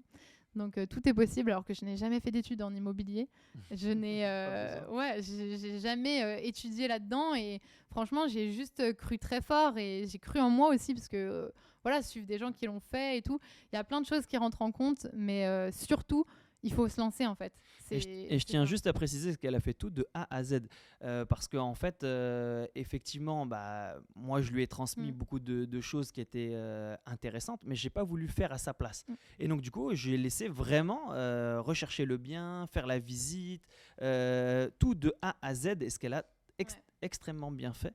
Et derrière, c'est ce qui lui a permis de remplacer et même de doubler son salaire d'avant de salarié, quoi. Et c'est ça, aujourd'hui, on s'est dit comment on peut dupliquer le concept pour encore améliorer son quotidien, en fait. Ouais, complètement. Voilà, après, Ghislain, tu as toujours été présent pour moi. Tu m'as ouvert l'esprit pour l'immobilier. Tu m'as appris énormément de choses. Et surtout aussi, on est... au début, tu vois, c'est toi qui m'as donné le goût d'aller à des séminaires sur l'immobilier, même sur la crypto-monnaie, sur d'autres sujets d'investissement. Pour moi, c'est tout nouveau ce milieu. Et c'est vrai que, alors, de plus en plus aujourd'hui, mais il y a très peu de femmes dans ces milieux-là. Et moi, j'étais une des rares femmes, voire en crypto-monnaie, j'étais la seule femme. En plus, je suis jeune et je n'y connais rien. Donc, je suis blonde. Ne l'oubliez pas. Donc, vraiment, je passais pour la pain-bêche, mais pas possible. Et c'était dur pour moi, tu vois, d'avoir cette image. Et franchement, je me suis dit, vas-y, mais en fait, les gens, ce qu'ils en pensent, on s'en fout complet. Et moi, je vais apprendre. Je vais pas tout comprendre, c'est sûr. Les premières fois, je pigeais rien. Et petit à petit, j'ai engrangé de l'information. Et c'est vrai qu'il faut beaucoup aussi se détacher de ce que les gens y pensent. C'est comme quand on publie sur les réseaux sociaux, quand on va faire ce podcast peut-être. Il faut vraiment se détacher de ce que les gens vont penser en bien ou en mal parce que ça peut des fois trop nous travailler ou nous freiner dans l'accomplissement des choses. Et du coup, tu m'as vraiment poussé à aller dans les séminaires et à rencontrer des gens. Et aussi beaucoup des parcours de femmes. Je pense à Alison Youngling qui m'a beaucoup touchée en fait parce qu'elle avait fait un discours où elle a raconté son parcours en fait au séminaire de Thomas Dardour à Toulouse et ça m'a vraiment touchée. Je me suis dit waouh, cette femme elle est incroyable en fait et elle arrivait à faire ça jeune avec son fils du coup qui était très petit donc en mère célibataire elle y est arrivée. J'ai dit mais pourquoi pas moi en plus aujourd'hui elle a des steps bien au-dessus et elle est incroyable et continue à m'inspirer donc c'est cool en fait franchement aller à des séminaires, aller à des rencontres des gens, aller voir les gens qui ont fait en fait l'étape au-dessus de vous, soit des gens qui sont waouh, superstar, super entrepreneur et tout, mais allez voir aussi des gens qui sont juste à 1 ou 2 steps au-dessus de vous parce que c'est ce qui va vous montrer aussi le chemin en fait. Parce que si vous voyez par exemple Christopher Wengen qui est déjà aujourd'hui très haut, on voit pas, si vous le suivez depuis le début, vous avez sûrement vu son parcours, mais c'est vrai que c'est difficile de se voir en fait et de s'inspirer de ces personnes quand ils sont déjà trop hauts. Ça peut inspirer, mais ça peut pas nous aider à y arriver. Donc voilà. Ah oui, non, mais c'est important de voir l'objectif, la vision de ce qu'on veut atteindre. Après, ces personnes, d'aller les rencontrer, de se déplacer, de ne pas hésiter à payer, parce que c'est souvent ça qu'on a en réflexion dans la tête, vu qu'on a une éducation qui est gratuite pour la plupart, et de se dire, non, nous, quand on nous apprend des choses, c'est que c'est gratuit. Mais si c'est gratuit, c'est qu'il y a une raison. C'est comme sur Facebook ou sur Instagram, c'est qu'automatiquement, vous êtes le produit. Donc, réfléchissez-y. Et l'objectif, c'est d'apprendre, d'engranger de l'information, de pouvoir en fait reproduire ce qui a déjà été réalisé. Et si lui, il a réussi à le faire, ou elle a réussi à le faire, c'est que vous aussi, vous pouvez le faire. C'est pas compliqué en soi. il faut bien sûr prendre les mêmes risques et il faut aussi tout simplement essayer de se dépasser parce que les gens s'arrêtent souvent à la première erreur, à la première difficulté où ils se disent ah mais non moi j'y arriverai pas, ah mais non mais c'est pas pour moi, etc. Ou toujours à se comparer aux autres, ah mais lui il a ça de plus que moi et elle a ça et en fait tout le monde a quelque chose de plus que toi, mais toi tu as aussi quelque chose de plus que quelqu'un en fait, et c'est ça qu'il faut trouver en soi. Et je pense que déjà rien que l'envie, ça peut vraiment t'aider pour beaucoup. C'est bateau, mais de toute façon, si tu as envie de réussir, tu vas réussir. Si t'hésites, tu réussiras jamais en fait. En fait, on a tous une zone de génie au fond de nous. Il faut le trouver. Quel élément nous représente le plus, sur quoi on est bon en fait. C'est ça en fait, il faut se concentrer plutôt sur ce qu'on est bon qu'à l'inverse sur ce qu'on est moyen ou mauvais. Souvent à l'école, on nous dit qu'il faut être au-dessus de la moyenne. Mais la moyenne, c'est tout le monde. Je veux dire, s'il y a 95% de réussite au bac, ils ont tous le même niveau. Donc, il n'y en a pas un qui va être au-dessus de l'autre. Ça ne va pas faire une grande différence. Donc, si vous voulez être au-dessus de la moyenne, tout simplement, il va falloir se dépasser et devenir excellent dans ce domaine et surtout connaître un peu plus que la moyenne. Et donc pour ça, il faut se rapprocher des gens qui l'ont déjà fait et aller rencontrer ces personnes-là qui vont vous donner les secrets. Alors les secrets, les gens souvent rigolent en disant mais qu'est-ce que c'est ces secrets et tout ça.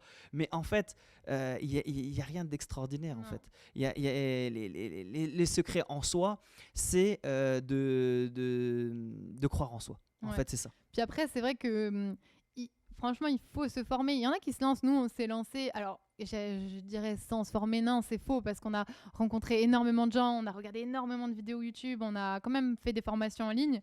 Et c'est vraiment formez-vous et surtout rencontrez des personnes parce que c'est elles qui vont vous mener vers le haut en fait. Tout seul dans votre chambre vous n'allez pas réussir, et c'est vrai que c'est dur à entendre, mais vous n'allez pas réussir si vous restez dans votre canapé à regarder la télé, c'est mort. Alors que si vous allez dans des endroits où vous ressentez une bonne énergie et où vous avez des personnes qui vous ressemblent et ou des personnes qui vous inspirent, c'est ces personnes-là qui vont vous aider à constituer un réseau. Et le réseau, il n'y a rien de plus important que ça parce que c'est eux qui vont avoir des contacts pour tout, que ce soit quand vous faites un investissement pour des artisans ou pour trouver des choses à petit prix ou pour trouver des astuces ou pour savoir comment voilà, il y a plein de choses, mais toutes ces personnes elles pourront vous aider parce que si vous avez peur de vous lancer parce que vous avez peur de rencontrer des problèmes, ne vous lancez pas clairement parce que vous allez en rencontrer des problèmes dans tout, hein. Nous on montre beaucoup la réussite, mais il n'y a pas que ça, et on a rencontré énormément de difficultés, énormément de problèmes,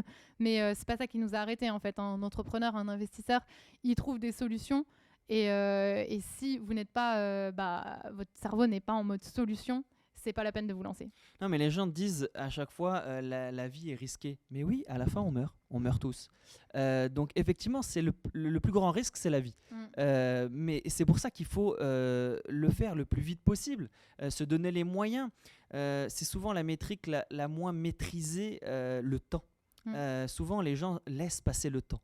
Ils disent oh mais moi ça me suffit, ça me va. Oh je le ferai dans 1 an, dans 2 ans. Exactement. Mais je vais citer Jim Rohn qui disait vous êtes la moyenne des 5 personnes qui vous entourent. À vous de choisir ces 5 personnes qui vous entourent le plus au quotidien.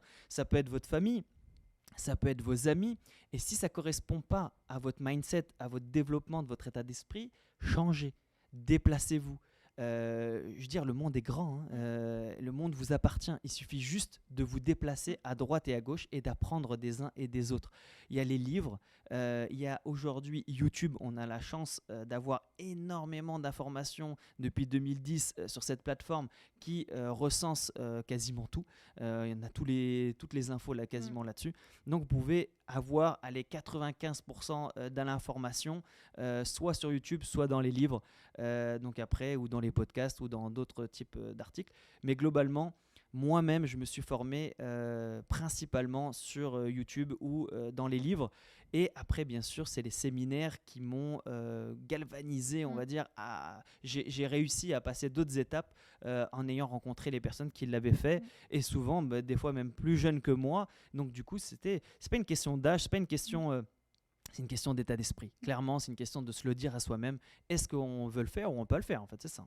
Et aussi, tu parlais d'être jeune, mais il y a aussi, il est jamais trop tard en fait. Moi, mes parents, ils ont investi passé 60 ans. Hein. Ils ont regardé voilà, notre parcours et finalement, ils ont trouvé ça intéressant et ils ont décidé de se lancer. Alors que ça, c'est vraiment incroyable parce que mes parents, voilà, ils me soutiennent énormément, mais c'est vrai qu'ils doutaient beaucoup de ce projet et de l'investissement et ils m'ont posé beaucoup de peur et j'ai su m'en détacher à un moment et ça a été très très dur pour moi. Mais aujourd'hui, je leur ai prouvé que c'était possible, que ça fonctionnait. Ils ont été tellement convaincus qu'ils l'ont fait eux-mêmes et ils ont performé d'ailleurs là-dedans. C'est la meilleure récompense. Ah ouais, c'est la meilleure récompense pour moi parce que moi j'ai été le cobaye de Ghislain, mais mes parents ont été mon cobaye pour la formation en tout cas. Et c'est incroyable. Donc, mes parents, ils ont passé 60 ans et ils ont réussi à investir. Donc, il n'est jamais trop tard. C'est juste une question d'envie, de moyens et de priorité aussi dans la vie. Ouais, ils se rendent compte qu'en fait, avec un seul logement, ils gagnent plus qu'avec leur retraite, qu'ils ont travaillé quand plus de 40 ans. Ouais. Donc, c'est aussi une réflexion à avoir en se disant donner autant pour recevoir si peu. Est-ce que c'est si pertinent ? Ouais. Et aujourd'hui, quand on regarde la CPS et la sécurité sociale, l'assurance maladie en France, ils sont endettés, quoi. Ils sont endettés depuis des années. L'inflation, ça fait aussi pas du bien pour cette partie-là. Clairement, comptez que sur une seule personne, c'est sur vous-même. Et après, si vous voulez avoir des enfants plus tard, c'est vrai que l'immobilier, c'est quelque chose qui peut être transmis, alors qu'une retraite, je ne vois pas. Elle est divisée par deux déjà. Ouais. Quand il y a un décès dans un mariage et que tu récupères la retraite de ton mari ou de ta femme, tu as déjà la moitié. Donc déjà, l'État récupère la moitié de ce qui était prévu. Donc déjà, et on te met dans une situation qui est compliquée. Parce que tu n'as pas le même niveau de vie et tu n'as pas le même dynamisme. Donc, c'est ça qui est compliqué. Donc, il faut aussi voir différemment. Et c'est une des pubs phares que j'adorais de chez Apple, Things Different. Penser différemment. C'est exactement ça. C'est de se dire, est-ce qu'on peut voir en dehors du cadre ? Qu'est-ce qu'on peut faire que ce que les autres n'ont pas encore fait ? Si vous faites la même chose que tout le monde, vous aurez le même résultat. Donc c'est clair, il n'y a pas besoin d'aller chercher midi à 14h, on sait qu'il sera 14h. Ok. Par contre, pour finir ou aussi pour amener à ce sujet, c'est que c'est que l'investissement immobilier, en tout cas pour ma part, ça a été vraiment une question aussi de sécurité et ça m'a beaucoup rassurée parce que j'ai pu aussi me lancer dans l'entrepreneuriat beaucoup plus sereinement parce qu'il y en a beaucoup qui veulent se lancer dans l'entrepreneuriat mais qui n'ont pas investi en immobilier ou qui veulent investir en immobilier plus tard. Donc, force à vous et franchement, c'est carrément possible et tout. Mais moi, j'avais quand même un peu peur de me lancer dans l'entrepreneuriat, de me dire j'ai pas du tout de revenus de sécurité. Et je vais devoir tout donner là pour mon entreprise et investir dedans mes petits sous que j'ai de côté et je sais pas si ça va marcher. Donc pour moi, c'était très dur en fait de me lancer. J'avais peur et je me suis dit après je suis toute seule quoi. Enfin ok, je peux retourner chez mes parents, mais c'était pas l'objectif. Et c'est vrai que créer un revenu de sécurité avec l'immobilier et la location courte durée qui m'a apporté plus de revenus, il faut le dire. Ça m'a vraiment apporté cette sérénité de me lancer sereinement dans l'entrepreneuriat et de risquer aussi des choses. On a du coup développé ensemble BNB Conciergerie Tahiti en 2018, mais en 2021, on a développé BNB Conciergerie France en métropole, donc pour vraiment créer un système de franchise. Et là, ça a été vraiment plus d'investissement. Hein. On a dû poser un capital, se lancer, créer énormément de choses pour l'entreprise. Et pour moi, je pense que ça aurait été compliqué de me lancer vraiment à 100% et sereinement là-dedans sans avoir préalablement investi en immobilier. Et finalement, on l'a fait, ça s'est très bien passé. Et à côté, quand on est revenu du coup en Polynésie française en 2021 d'ailleurs aussi, j'ai pu développer une activité que je rêvais de développer depuis qu'on est arrivé en Polynésie. C'était une agence de marketing d'influence. Donc, j'ai créé aussi Tahiti Influence en Polynésie, qui permet donc de mettre en relation les influenceurs avec les entreprises du Fénois et aussi de créer donc une prestation de community manager, donc pour créer du contenu pour les entreprises locales ici. Et ça fonctionne très bien. On travaille avec des entrepreneurs locaux qu'on appelle des patentes ici. Donc ça, c'est vraiment chouette parce que j'ai aussi pu développer moi-même ma structure parce que voilà, Ghislain, c'était aussi son bébé BNB Conciergerie. C'est notre bébé à tous les deux, mais je voulais aussi mon bébé à moi, Tahiti Influence, et Ghislain, du coup, qui m'a accompagnée à 100% dans ce projet. Et on s'est lancé, donc on a plusieurs maintenant structures. Mais c'est ça qui est cool dans l'entrepreneuriat, c'est qu'il n'y a aucune limite. On peut vraiment créer plein de choses. Après, il faut faire toujours attention à quand même rester centré parce que quand on est partout, on est nulle part. Et c'est pour ça qu'il faut rester centré. Mais l'investissement immobilier, c'est en tout cas, on dirait trop que je vends ça, mais pour moi, c'est tellement important parce qu'on peut créer plein de choses à côté sans avoir trop peur. Voilà. Le mot maître là-dessus, c'est focus. Ouais. Si on se concentre sur un seul fonctionnement, on sait que ça va marcher. Si on se concentre sur 3-4 choses, c'est pas possible. En fait, ça peut pas fonctionner parce qu'en fait, on a la tête partout et donc, comme tu le disais, nulle part. Et automatiquement, on n'a pas de réussite par rapport à ça. Donc, il faut se concentrer sur une seule chose, faire l'essentiel pour que ça fonctionne. Et dès que ça fonctionne, on peut lancer l'autre projet. Mais ça se fait par étapes. Comme on l'a fait avec BNB Conciergerie, on a vu que ça fonctionnait, qu'on avait un revenu qui était récurrent. On voyait aussi qu'on pouvait développer les franchises au fur et à mesure, parce qu'aujourd'hui, on en a un peu plus de 20 franchisés qui nous ont rejoints, plus de 140 logements en gestion dans le groupe. Et on a décidé d'ouvrir d'autres filiales. Donc, on a ouvert la filiale BNB Rénovation depuis maintenant 1 an. On a fait quasiment 12 rénovations aujourd'hui. Et on a réalisé aussi une ouverture très dernièrement, ça fait à peu près 1 mois, sur BNB Cleaners pour renforcer notre prestation de service dans la partie ménage, comme son nom l'indique, avec donc tout ce qui est ménage de nettoyage, canapé, matelas, etc. Et c'est vrai que c'était quelque chose qui nous était beaucoup demandé et qu'on a répondu tout simplement à la demande. Parce qu'au démarrage, on ne sait pas en fait quelle est la demande. On ne voit pas en fin de compte le potentiel. Mais l'argent, je vous le dis, il est partout. Il suffit de le ramasser. Et pour ça, il faut se donner les moyens d'aller le ramasser. Et il y a toujours un business. Il y en a qui vont me dire, oui, mais moi, je vends des fruits.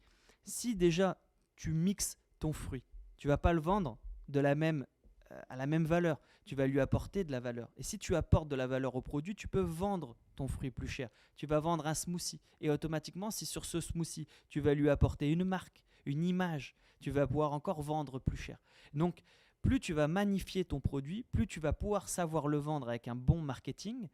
Derrière, ton produit, il peut cartonner. Tu vas créer une image de marque et tu vas pouvoir doper, en fin de compte, ton business et après en faire une référence. Et c'est ça qui est le plus important, c'est d'une, se faire plaisir soi-même en développant son produit, mais de deux, donner un produit d'excellente qualité. Parce que plus il aura une qualité au-dessus que la concurrence, personne ne pourra venir vous chercher. Et en plus, si votre rapport qualité-prix est excellent, alors là, c'est impossible. Personne ne peut venir vous chercher, ça c'est sûr.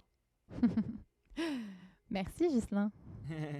Ouais. Est-ce qu'on passerait pas aux petites questions-réponses Alors, on va passer à l'intro Fast Life. Fast Life. Alors, es-tu prête, Chloé? Je suis prête. Attention. J'ai peur. Attention, c'est parti. Tu es team café ou thé? Café. Roulotte ou resto? Resto quand même. Okay. Et roulotte, on précise quand même. Vas-y. C'est les food trucks polynésiens. Yes, et c'est trop bon. Ouais. Alors, tu es plutôt t-shirt ou robe? Robe. Ok. Ta ville préférée? Strasbourg. Brun ou blond? Brun. Attention, je suis en face. Si je te dis la personne que tu suis tout le temps sur Insta, c'est qui pour toi? Léna Situation. Okay. Si tu avais le choix, tu voyagerais dans le passé ou dans le futur? Dans le futur. Okay. Ton meilleur souvenir? Ah, il y en a plein. Mais je pense la première fois où j'ai mis les pieds en Polynésie. Ok. Tu es crêpe ou gaufre? Gaufre. Ok. Et ton meilleur cheat meal? Tarte flambée. Comme par hasard. Si tu pouvais dîner avec une célébrité, laquelle Bah, soit Lena Situation, soit je pense Shakira. Un défaut que tu ne supportes pas du tout chez quelqu'un. Chez toi?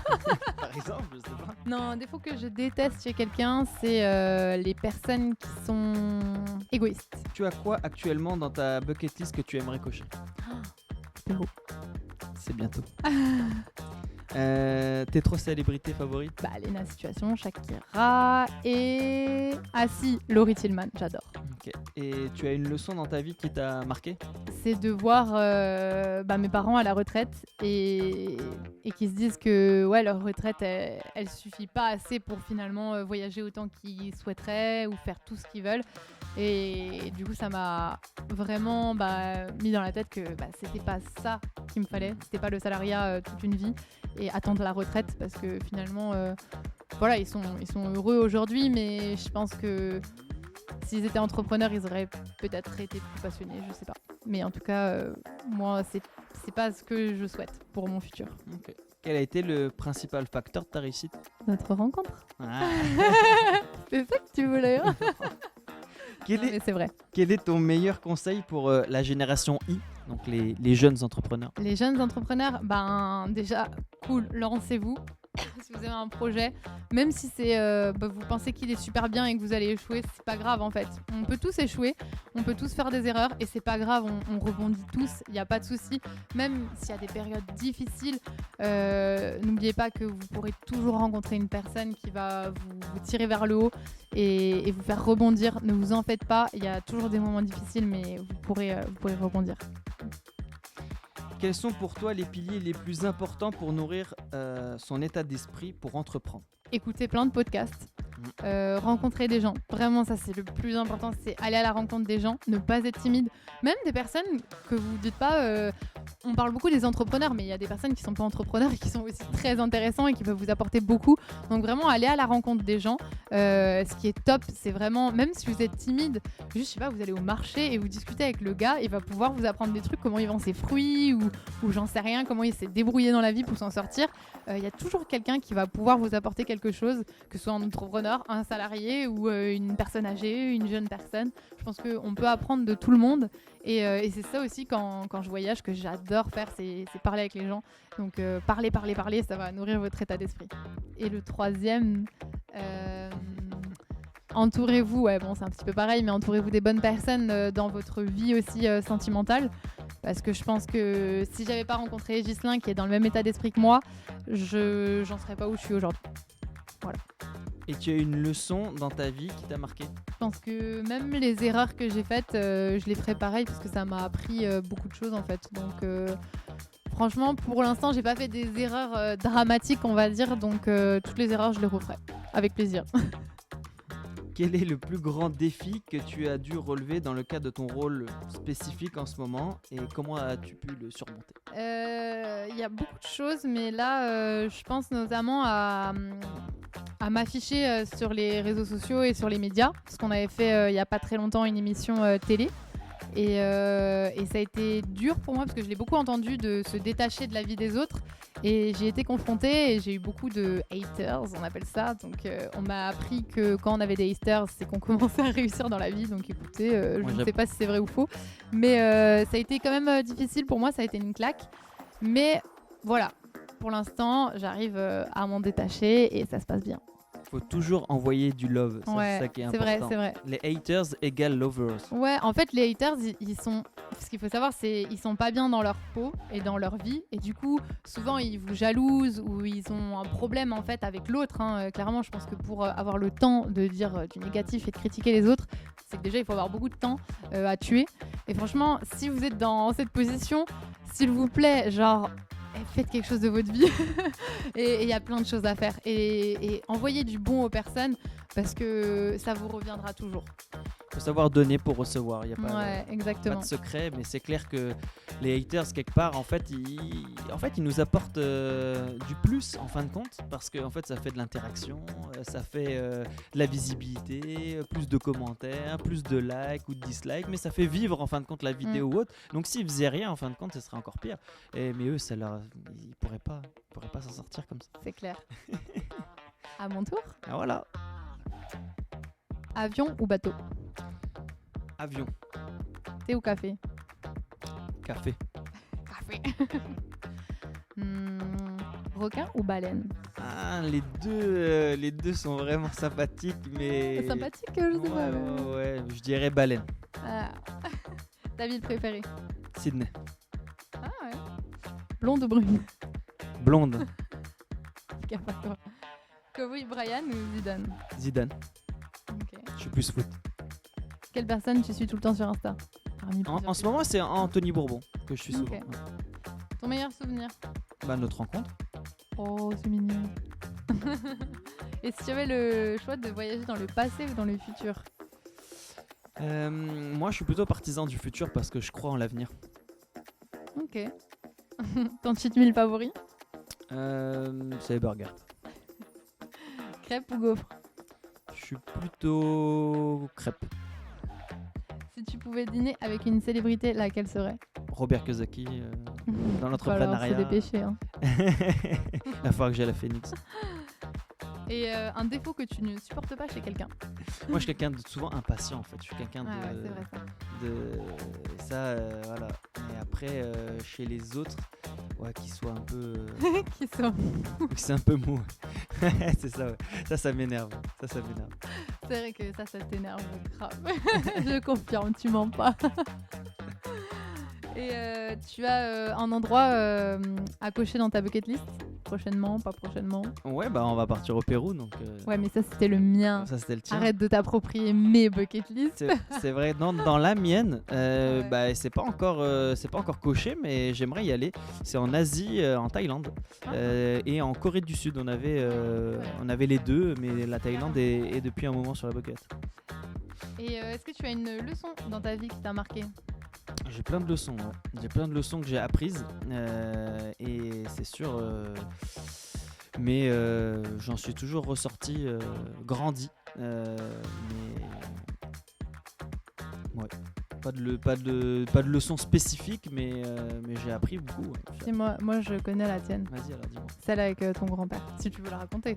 Oui, ouais, ça c'est une Rapidement. leçon de vie parce que mon grand-père a beaucoup travaillé toute sa vie pour ses 4 enfants et du coup il les voyait très peu, il bougeait beaucoup, hein, il était VRP donc il se déplaçait beaucoup dans les villes en France et il y a un moment donné où il arrive enfin à obtenir sa retraite et il avait une passion pour la pêche et il souhaitait nous emmener dans son camping-car à la pêche, profiter, etc.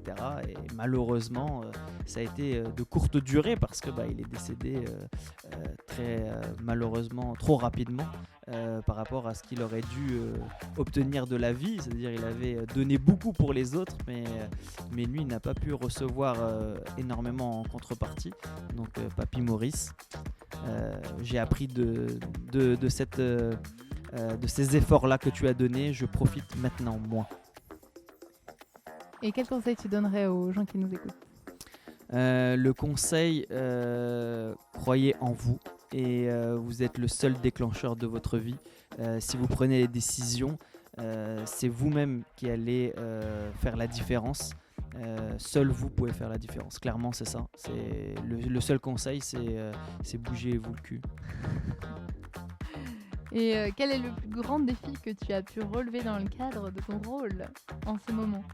Mon plus grand défi, ça a été... En fait, je pensais pas que j'allais réussir à monter ma propre structure comme elle l'est aujourd'hui. Et c'est vrai qu'on est en train de monter avec Chloé une holding. On est en train de structurer avec plusieurs entreprises. On a 4 entreprises aujourd'hui, plus nos logements à côté, qui sont aussi nos petits bébés. Et c'est vrai qu'on est en train de construire quelque chose que je ne pensais pas faisable. Et pour dire qu'aujourd'hui, on l'a fait. Donc c'est atteignable.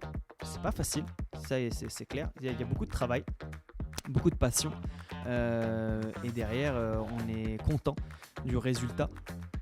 après, on n'est qu'au début pour moi de la constitution de cette structure d'investissement, de développement, etc.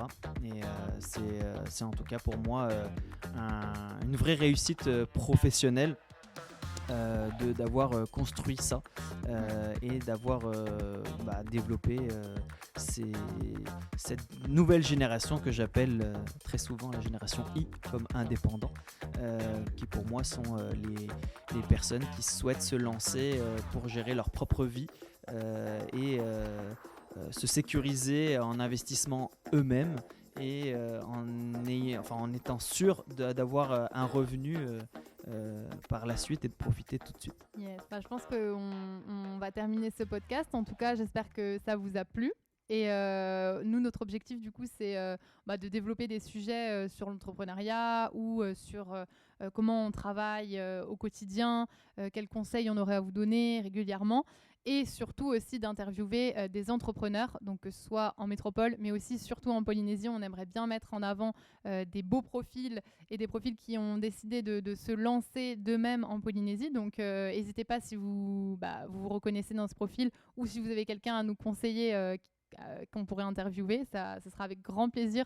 On serait ravis de lui poser toutes les questions pour que ça serve à la communauté, à tout le monde et qu'on passe un bon moment tous ensemble. En tout cas, on a déjà des personnes en tête et on a trop hâte de les interviewer. On a déjà prévu une petite liste de 10 personnes qu'on aimerait interviewer absolument dans le podcast pour tout simplement vous faire partager leur expérience et vous montrer que tout est possible en fait, de n'importe quel milieu d'où vous venez, de n'importe quel parcours, qu'avec de la volonté et beaucoup de travail aussi, on peut réussir. Donc on a trop hâte de vous présenter ces profils. C'est sûr, et on va essayer de partager un maximum et de faire intervenir des jeunes entrepreneurs, ceux qui se lancent, et puis à l'inverse des entrepreneurs plus expérimentés qui eux aussi vont vous partager tout leur parcours. Avec leurs expériences. Voilà, les difficultés qu'ils ont rencontrées, c'est ça aussi qui est assez intéressant. Dites-nous en tout cas s'il y a des sujets qui vous intéressent plus que d'autres pour qu'on puisse aussi axer les prochains podcasts. Et on vous remercie de nous avoir écoutés jusqu'à maintenant. Abonnez-vous, mettez-nous 5 étoiles sur la partie podcast. On a besoin de votre soutien. Et surtout, n'hésitez pas à commenter le podcast si vous le voyez en vidéo, en audio. Le plus important, c'est de pouvoir nous donner les informations des personnes que vous voulez qu'on reçoive simplement sur ce podcast. Merci. Yes, merci beaucoup. Maruru, comme on dirait en Polynésie. À bientôt. Nana. Nana.